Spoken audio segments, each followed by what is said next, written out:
जिसको मदद खोदा देता है মানুষের উদ্বেলিত আপনারা দেখেছেন লক্ষ লক্ষ মানুষ মাথায় করে ইট নিয়ে যাচ্ছে কাউকে বলা হয়নি ইট দাও মাথায় করে ইট নিয়ে গেছে আপনাদের সামনে সেদিনকে টাকা এত পড়েছে যে অ্যানাউন্স করতে হলো যে আর ব্যাংকে টাকা নিচ্ছে না মমতা ব্যানার্জি যখন দীঘায় মন্দির করলো কোনো মুসলমান বাধা দিয়েছে হাই কই মাইকেলাল নো যখন মহাকাল মন্দিরের জন্য জায়গা দিল কোন মুসলমান বাধা দিয়েছে নো কোন হিন্দু বাধা দিয়েছে নো কোন সনাতনী বাধা দিয়েছে নো আমি মন্ত্রী না আমি এমএলএ না আমি এমপি না কেউ না তথাপি আমাকে এত ভয় হলো इंटरनेट सारा मुर्शिदाबादे बंद कर दिते हलो ये डर मुसलमानों को अच्छा लगा ये डर मुसलमानों को अच्छा लगा ये डर हुमायूं को अच्छा लगा ये डर एडवोकेट अली अब्दुल चंद को अच्छा लगा সেদিনকেই 80 কোটি টাকা দান করলো আপনাদের সামনে তাই ইন্টারনেট বন্ধ করুক আর যাই করুক উত্তাল হয়ে পড়লো আমি তখন বক্তব্য দিইনি শুধু হাত নেড়েছি আপনারা দেখেছেন লোক অন্তত ওই মাঠে 5 লাখ বাইরে আপ টু হাই রোডে ওদিকে তোমার কৃষ্ণনগর মাথায় মাথা এইদিকে বহরমপুর মাথায় মাথা মাঝখানে হচ্ছিল বেল্লা তো সুতরাং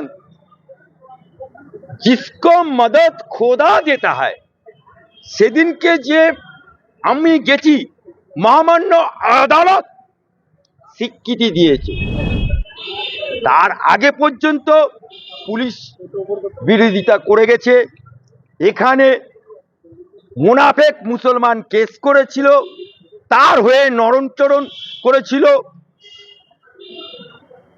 সিপিএম এর আগমার্কা উকিলরা যারা মুসলমান পাড়ায় ঢুকে বলে ইনকলাব তারা সেদিনকে বিরোধিতায় ছিল এবং মানুষের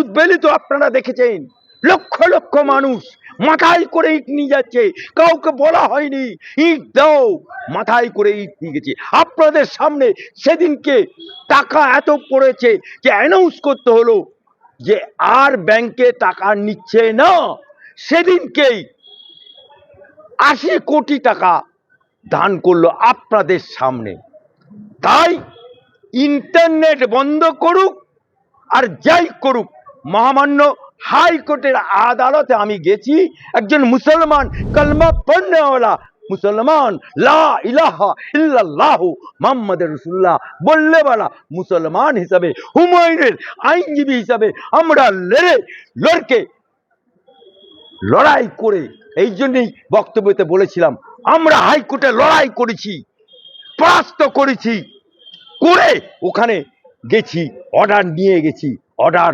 অলরেডি আমার পকেটে ছিল তাই আমি সেদিনকে বলেছি লড়কে লেঙ্গা বাবরি মসজিদ কারণ লড়াই করেই আমরা ওখানে বাবরি মসজিদ ছিল না হুমায়ুন কবির করেছে আমি সেখানে উপস্থিত ছিলাম কিন্তু বাংলার এই সরকার আমি মমতা ব্যানার্জিকে বলতে চাই আমি সরকারকে বলতে চাই গতকাল গীতা পাঠ হয়েছে সেখানে সাংবিধানিক চেয়ার যারা আমি তো কোনো সাংবিধানিক চেয়ারে নেই আমি মন্ত্রী না আমি এমএলএ না আমি এমপি না কেউ না তথাপি আমাকে এত ভয় হলো इंटरनेट सारा मुर्शिदाबादे बंद कर दिते हलो किंतु तथापि जिसको खोदा मदद होता है उसको कौन रखेगा तबु आमी बक्तव्य चालिয়েছি সেই ওখানকার যে 7 তারিখে গীতা পাঠ হলো আমরা সমর্থন করছি আমরা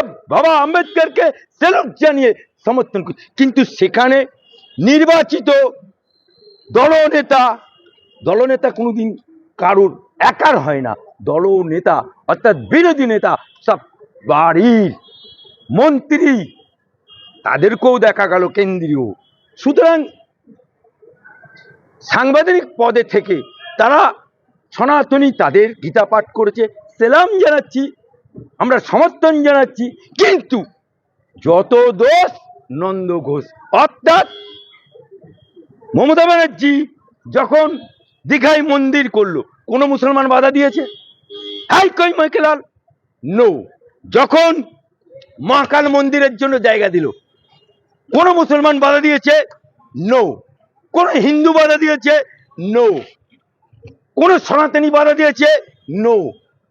হ্যারিস বাবরি মসজিদ, আমরা যখন ওখানে হাইকোর্টে লড়াই করে জিতে লড়কে লেঙ্গা বাবরি মসজিদ, সেখানে গেলাম, টোটাল ইন্টারনেট বন্ধ করে দিল। কিন্তু তবু সেখানে লক্ষাধিক মানুষ, সেখানে আমাদের ওই বেলডাঙ্গাতে বাবরি মসজিদ উদ্বোধন হচ্ছে, কলকাতাতে সংহতি দিবস, মমতা ব্যানার্জি, লোক নেই, ফাঁকা ময়দান। কারণ ব্রিগেড ভরাবে কে? মুসলমান। রানী রাসমণি ভরাবে কে? মুসলমান। ভোট লুটবে করবে কে? মুসলমান। বোম মারবে কে? মুসলমান। ডিম খাবে কে? মমতা ব্যানার্জি। ডিম খাবে কে? অভিষেক ব্যানার্জি। এই মুসলমানদের জাগরণটা আমরা করতে পেরেছি। তাই সেদিনকে বেলডাঙ্গাতে যে আমি উপস্থিত ছিলাম, অ্যাডভোকেট আলী আফজল চাঁদ, লক্ষ লক্ষ মানুষ, বহু হিন্দু মহিলা, হিন্দু পুরুষ গেছে, একজন ডাক্তার বাবু হিন্দু সনাতনী, তিনি গেছেন, টাকা দান করেছেন। কারণ ইসিকা নাম সবকা সাথ, সবকা বিকাশ, সবকা বিশ্বাস। কিন্তু সেখানে যে इंटरनेटটা বন্ধ করে দিল, ये डर हुमायूं को अच्छा लगा, ये डर मुसलमानों को अच्छा लगा, ये डर एडवोकेट अली अफजल चंद को अच्छा लगा।